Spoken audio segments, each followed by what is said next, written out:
With this MOC, my idea was not to build anything too derivative of what we've seen previously with Gotham, because I wanted a unique take to use for my LEGO Batman stop motion film.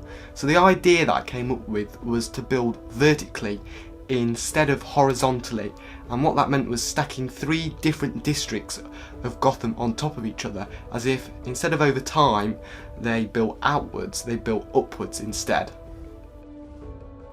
The lower level of the MOC is the structural foundations which the rest of the city is built upon. It's meant to imitate raw concrete that has been completely worn and deteriorated over time as it hasn't been taken care of, and the same can be said for the disused underground station, which has now been completely abandoned because it's been replaced by an up-to-date high-tech monorail on the upper level.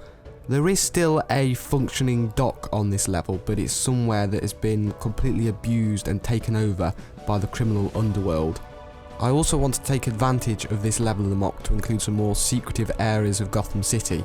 So on the left hand side inside the rocks I've included the Riddler's Lair, which would have originally been a sewage area which he's converted to house all his machinery. And then below that, in some of the deepest caves under Gotham, I've got a small Lazarus pit which is currently being used by Ra's al Ghul and a League of Shadows. The middle section of the MOC is more of an eclectic mess of different size shapes and structures, and it's the busiest area of the city. It's got industrial areas but then also small apartments as well. It's even got Hugo Stranger's laboratory and the disused entrance to the underground station. But it's also got a mix of different cultures, whether that be the Chinese temple or the more traditional Gotham bar. And then similar to the other levels of the MOC, although I'm categorising it as one district, it's got multiple levels within that district. Here there's the main street level which runs through the whole of this area of the MOC, and then above that is a more pedestrian area which is a raised platform which has also got a small open bar as well.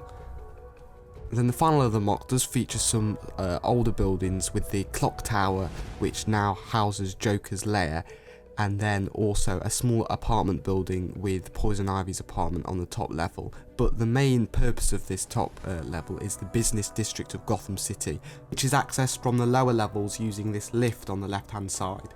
The main structure in this area of the business district is the imposing Wayne Tower, with the Wayne Penthouse on the top, which is where large parts of the stop motion takes place. I built the penthouse at a smaller scale to try and create some forced perspective to make the tower look taller than it actually is.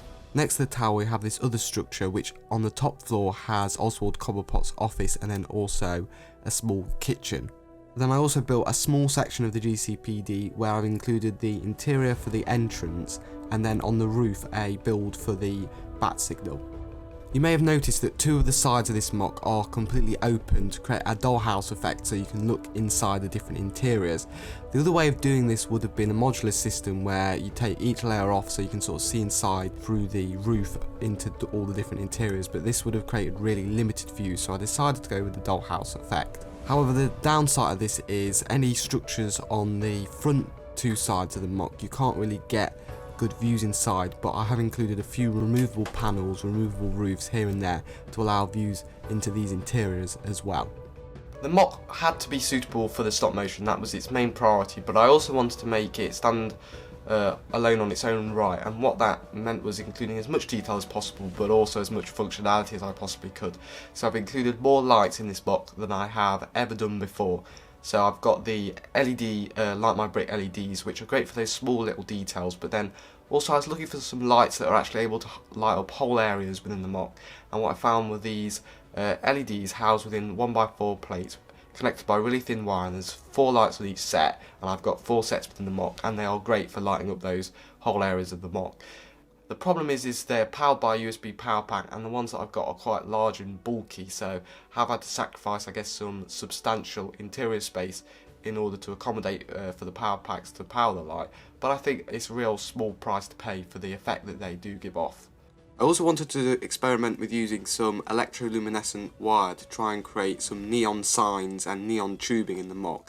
So essentially there's one long tube that I've threaded through the middle section which starts underneath the GCPD with the battery box. I was hoping that it would be a little bit brighter, but I still think it adds an interesting effect. Besides the lights, I also wanted to include some power functions, and for this MOC it felt obvious that that was going to be in order to build a lift just because of its verticality. Now, I built quite a lot of lifts before and always trying a new method to find the best way to do it, and the last time I did one was for the Power MOC, and I used train track mounted vertically, and I've used the same method here because I found that's the best way to make sure it runs as smooth as possible. You can see the lift shaft is in this area of the MOC, and it takes citizens up from this middle section up to the top section here.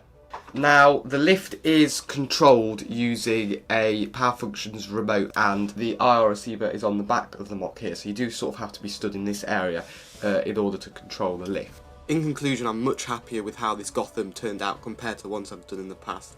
I feel I was actually able to achieve the urban density that I've been looking for, and that is really down to the vertical structure of the MOC.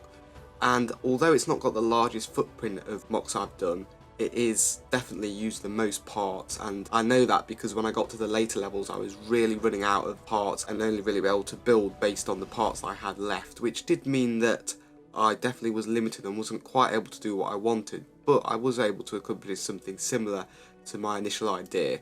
Also, what allowed me to build as large as I have done is I've used lots of different colours. In the past I've stuck to quite a limited colour scheme, and that's often been dictated by the subject matter of what I've been building. But this time expanding that colour scheme has allowed me to build much bigger, as I was able to use parts that I usually am not able to. I've got lots of ideas for where I want to go next, but I want to try and concentrate, I think, on building smaller projects, as this MOC combined with the stop motion has been a massive undertaking. But before I can get to any of that, I have got to dismantle this because it's taken up loads of my most essential parts. I really am not able to build anything else before this whole MOC is taken apart and sorted. So in the meantime, I have got a few different video ideas which I might work on, which includes maybe some more stop motion. But until next time, thank you so much for watching.